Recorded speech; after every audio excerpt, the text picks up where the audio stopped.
Okay, for this one I want to show you a fun way of doing lighting. You don't have to do this. It works kind of well with the type of wallpaper and couch that I chose. You can see the wallpaper is already lit in a certain way.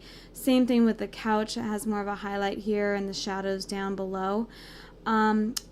It just everything right now looks a little flat, and so lighting helps with being able to add that sense of depth. So I'm going to go under layer, new, light, and I'm going to change this to a point light. I gave it a color of like that warm rich color. Press OK, and now you can see I've added a light. And part of my objects are black silhouettes because the light's behind them. We need to move them forward. So we need to change the Z space. Remember, X controls your left and right. Pretty cool already, huh? And then your Y controls top or bottom, up or down. And then your Z is your forward or backward. So this is going behind the couch. This is going in front of the couch. And the more and more I come back, it's lighting everything in the room. And I actually want to have the coffee table kind of in that silhouette. And I'll bring it a little bit closer to my character. But see how that adds a lot more depth. And I can go under here, under the controls, I can light options, I can change it to different things. So if you want to test those out, spotlight, and that big old cone controls how big the spot is. Parallel light, I found that point light was the best. And then you can control whether it's going to cast shadows or not. The only reason why those cast shadows are working is because I let the couch and the character cast shadows. You have to turn them on. The shadow diffusion, or is it how solid it's going to be? I kind of like this.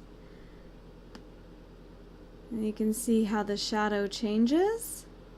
And remember, you can animate the position of a light. So if you want it to go from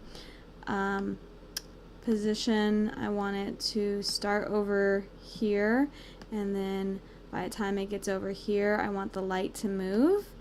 Then I can move the light here so that when we press play, the lighting changes.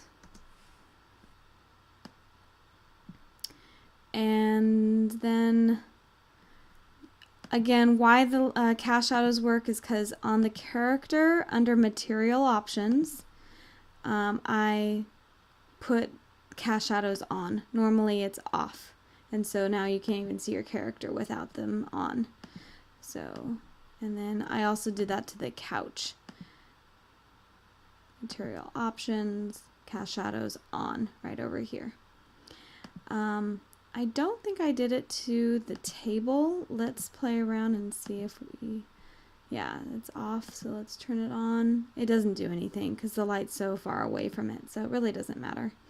But then you can also choose how it accepts shadows, on or off. Let's go to our character because that seemed to be the one that you can see the best.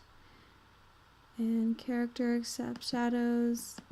See, it's not, some of these things just don't work well if you don't have them on. So that is lighting. And again, you can always go back into the light settings. If you have that highlighted, go under light settings, and if I wanted to change the color to something darker, maybe something bluer, that kind of gives a really cool effect.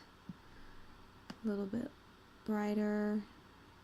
Maybe I want the blue, and maybe what I want to do is change the intensity so it's really bright. Oh, and it appears my couch, my table has disappeared. So something in here, there it is. Okay. And it's a little too blue. I don't like that as much, so let's go back into layer, light settings, and I like that warmth. Too warm. I like the orange, but I just don't want the intensity. Press OK, and that's lighting. You can always add more if you wanted to.